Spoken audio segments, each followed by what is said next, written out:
What's happening, folks? Back with another reaction, back with another J-drama soundtrack tune, and this time we're going to listen to a tune from the score to Nobunaga Concerto, a show from 2014 which is essentially a historical period drama taking place in what they call the Warring States period of feudal or medieval Japan in the 16th century, though it's also sci-fi because the main character who we follow for the duration of the show begins his life, and indeed the show begins in the 21st century, in the time of when the show aired, 2014, and through an inexplicable event which really is not explained until the very end of the story, which spans not only this show but a follow-up movie, more on that in a moment.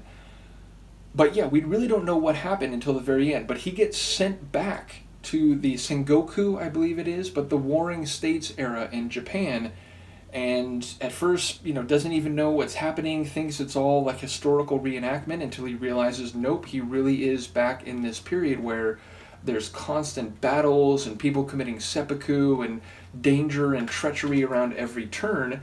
And he ends up thrust into a position of power as the leader of the Oda clan, or like at the very beginning, not quite the leader, because the character Oda Nobunaga is based on a real historical figure who is considered one of the three unifiers of Japan, and that he extended his influence to a bunch of states which were warring against each other in essentially a continuous civil war.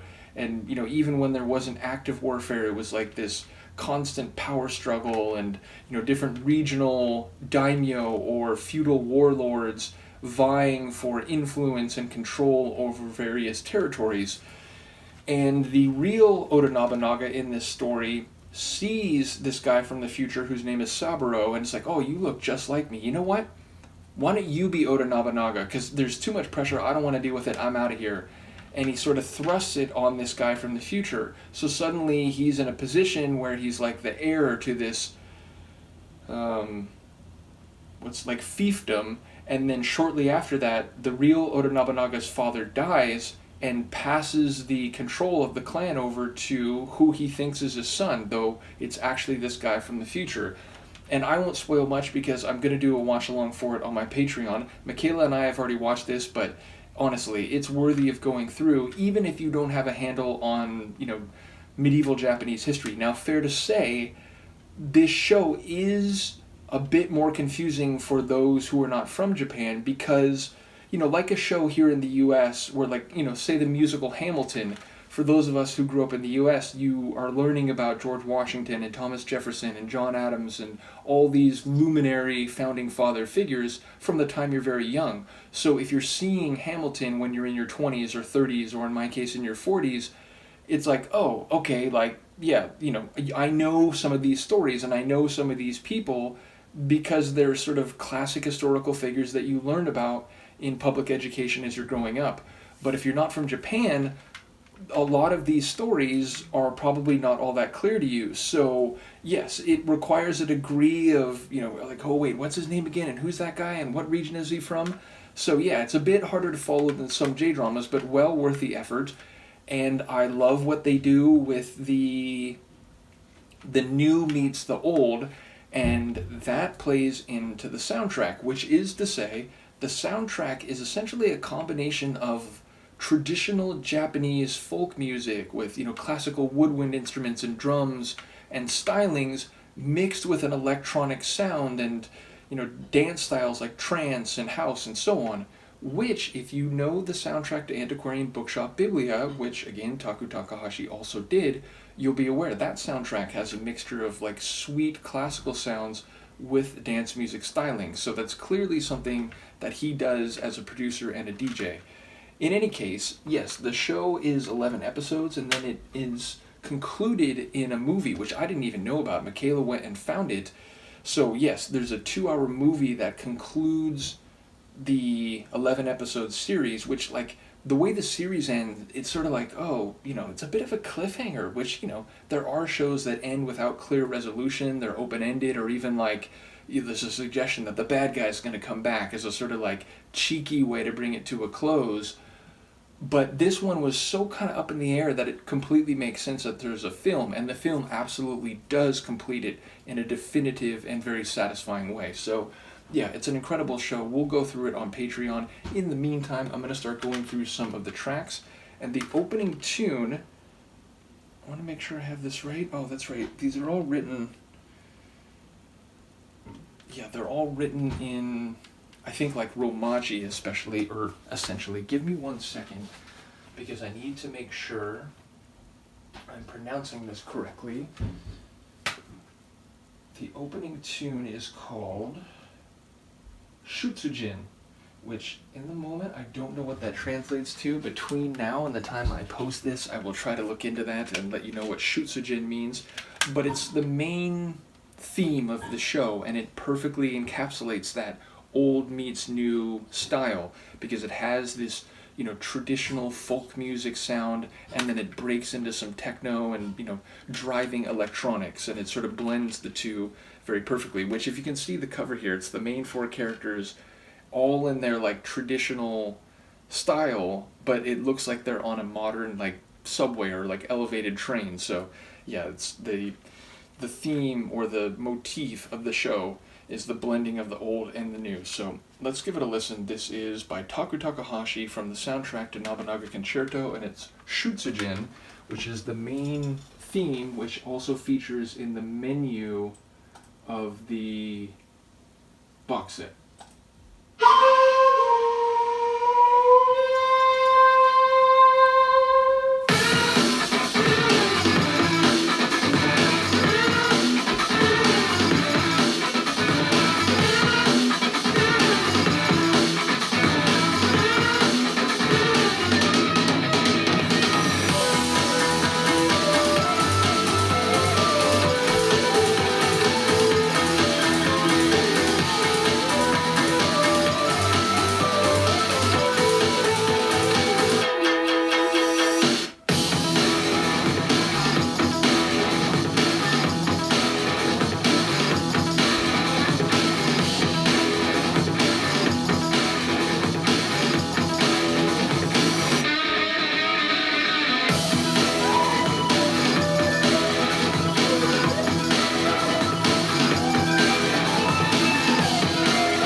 Think like, I was imagining it as a bit more trance-like, but it's more like electro breaks or something. So yeah, like traditional woodwind mixed with electro breaks, and I like when it really sort of gets to its most intense level, and that flute instrument, that woodwind instrument, is sort of like blaring over the top of all the energetic like break sonics. So yeah, I really do enjoy that, and it, as I said, is the perfect tone setting track for the soundtrack, which does have tunes that are more traditional sounding, and then other tunes which are even crazier, like electronic sounding. There's one that's like drum and bass. There's another one which has like a wicked dubstep sound. So yeah, it's really old meets new, which again is the theme of the show.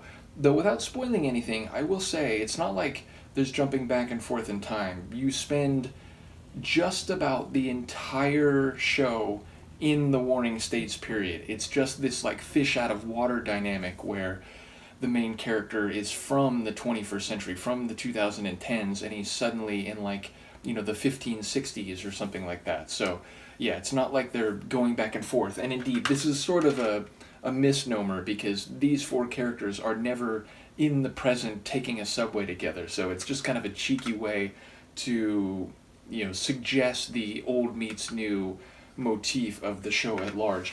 I am going to look up what this word means while we're still here on camera, because I can do that.